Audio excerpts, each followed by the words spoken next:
ሚስት ላይ እንደዚህ ማፍጠጥ የተከለከለ ነው። እሺ ቤኪ ምን ሆንክብኝ? ቆይ ለምንድን ነው እንደዛ ተኩረ የምታይኝ? ወይስ ፊቴ ላይ የተለየ ነገር አለ? ፊትሽ ላይ ምንም ነገር የለም ሌሊዬ።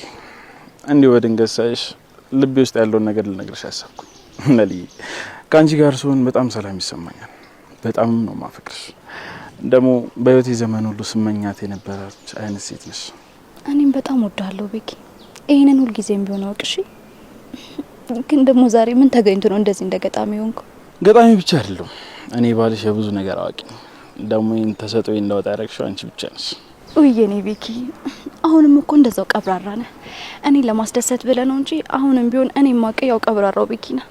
አረ እንደውም ካላመንሽ በተግባር ላሳይሽ። ተስጋይ ቤኪ ልቀቀኝ። ቤኪ ያዞረኝ ነው ልቀቀኝ። እኔ ያለው ወዴትም አትወድቂም። እኔ ቤት እሄዳለሁ። እሺ ወዴት? ወደ ፈለኩበት። እኔ ባልሽን ለማንጥለሽ እናንተ ቀጫጫነች ብለህ አይደል እንዴ እንደዚህ የምታሰቃይ? አረ መሰቃየት እንደዚህ ነው እንዴ? ቀዳሳሽ ቤኪ ምን ያደረክ ነው? እና ወዴት ነሽ? ቆይ ወደ ፈለኩበት። ይኸውልሽ ወዴትም አታመልጪኝ። እሺ መጣሁልሽ ሚስትየው።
ዶክተር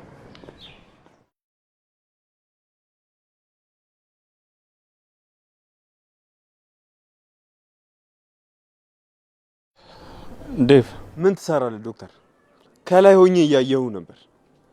መኪናን እዚህ ጋር አቁመህ ምን ትሰራለህ? ዴቭ ሰላም ነው? እንዲሁ ዝም ብዬ ነው በመንገድ እያለፍኩ ስለነበረ ነው የቆምኩት። በዚህ መንገድ እያለፍክ ነው ወይስ እዚህ ቤት ልትገባ?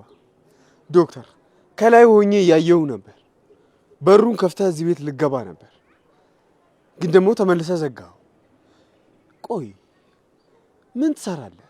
እዚህ መቆምህ አግባብ ነው? ዴቭ እባክህ አትቆጣ። ይኸውልህ እኔ አደይን አንድ ጊዜ ማግኘት ፈልጌ ነበረ፣ ያው በስራ ጉዳይ ማለት ነው። ምን አይነት የስራ ጉዳይ?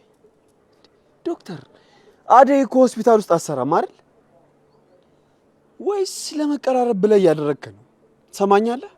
እኔ አንተና የሷ መቀራረብ ምንም ደስ አይለኝም። እባክህ ዴቭ ተረዳኝ። ይኸውልህ እኔ አደይን በጣም አከብራታለሁ። ላንተም ቢሆን ደግሞ ጥሩ ምኞት ነው ያለኝ። በመካከላችሁ መግባት አልፈልግም። የማትፈልግ ከሆነ ታዲያ ሁሉ ጊዜ ለምን ትታያለህ? እኔና አደይ እኮ ፍቅረኛሞች ነን፣ ለዛውም በቅርቡ የምንጋባ ሙሽሮች። አንተ ግን እንደ ጥላ ከስራችን አጠፋ። ትሰማኛለህ? እኔ ደግሞ ይህን ነገር አልወደውም። እሺ እሱ ያንተ ናት ዴቭ፣ እሱን በደንብ አውቃለሁ፣ አስባለሁም ዴቭ። ይኸውልህ እኔ ዛሬ እዚህ የመጣሁት መልካም ምኞት ልመኝላችሁና ልሰናበታችሁ። መሰናበቱን ምን አመጣው? የልትሄድ ነው? ቆይ ደግሞ እኛን መሰናበቱ ለምን አስፈለገ? አንተ እኮ የቤተሰባችን አካል አይደለ። አንተ በሽተኛ የምታክም አንድ ተራ ሐኪም ነህ። ልክ ነህ ዴቭ፣ ሐኪም ነኝ። አደይ ለእኔ ጥሩ ልብ ያላት መልካም ሴት ነች እና ረጅም ጉዞ ስላለኝ ልሰናበታት ነው የመጣሁት። ብትሄድስ ምን አገባን? ለምንድን ነው እኛ ጋር መተህ ታሪክ የምታወራው? ትሰማኛለህ ዶክተር? እኔ አንተን ሳላይ ስቀር ነው ደስ የሚለኝ። እሺ እባክህ አሁን ዝም ብለህ መንገድህን ቀጥል። እንዴ ዴቭ ምን እየሆንክ ነው? ተረጋጋ እንጂ። እኔ እኮ አንተን ላናድድ አይደለም የመጣሁት። ፍቅር እኮ መከባበር ነው። አንተ ደግሞ አደይን ስለምታፈቅራት እኔ ላንተ ትልቅ ክብር አለኝ። አዴን ብቻ ደስተኛ እንድታረጋት ነው ምኞቴ። እሷን የመንከባከብ ኃላፊነት የኔ ፋንታ ነው። እሺ እሱን አንተን አይመለከትም። ትሰማኛለህ? እንደውም እኔም የሚመስለኝ በደግነት ሰበብ እየገባ ህይወታችንን የምታበላሽ። እውነቱን ንገረኝ ካልከኝ ደግሞ ለዛ ነው መጠላ። እኔ ማንም ሰው እንዲጠላኝ አልፈልግም። በተለይ ደግሞ አዴን የሚያገባት ሁልጊዜ ውስጥ ያላንተ ግን ነው። ቆይ ቅን ከሆንክ ለምንድን ነው ሁልጊዜ ፊት የሚቀያየረው? ለምንስ ነው ስለ እሷ ስታወራ ድምጽ የሚንቀጠቀጠው? ዶክተር እኔ ወንድ ነኝ። እሺ ሁሉንም ነገር ከፊት ላይ ያለው ልብህ ምን እንደሚያስብ አውቃለሁ። አንዳንድ ነገሮች እኮ ከምናስባቸው በላይ በጣም ከባድ ናቸው። ምናልባት ጥፋተኛ ልሆን እችላለሁ፣ ግን ደግሞ ለአንተና ላዴ ጥሩ ነገር ከማሰብ ውጪ ምንም ነገር አስቤ አላውቅም። ጥሩ ምኞትህን ለራስ አድርጎ ዶክተር። እኔ ግን ዳግመኛ ላይ አልፈልግም። ሁለተኛ እዚህ አካባቢ መኪና እንድታቆሙ አልፈልግም። እሺ ዴቭ፣ እሄዳለሁ። ፍላጎትን በደንብ አከብርልሃለሁ። ግን ደግሞ አንድ ነገር ልንገር፣ አዴ በጣም ንጹህ ልብ ያላትና መልካም ሴት ነች። በፍጹም እንዳታስከፋት፣ ጠብቃት። እሷ እንዴት እንደምጠብቃት አንተ አትመክረኝም? እሺ ትሰማኛለህ? እኔ እሷን በደንብ አድርጌ እንከባከባታለሁ።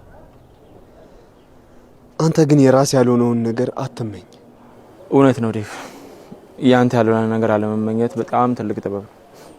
እኔም ደግሞ ይሄንን ጥበብ ተምሬያለሁ። ለዛም ነው ከዚህ ምርቅ። ለማንኛውም ሰርጋችሁ ደስታ ይሆንላችሁ። ደህና ሁን ዶክተር። መንገድህን የሰላም ያድርግልህ። ዶክተር ይሄ የመጨረሻ ማስጠንቀቂያ ነው። እሺ ዳግመኛ እንዳንገናኝ። እሺ ዴቭ፣ በድጋሚ አታገኘኝም። ሁሉም ነገር መልካም ይሆንላችሁ።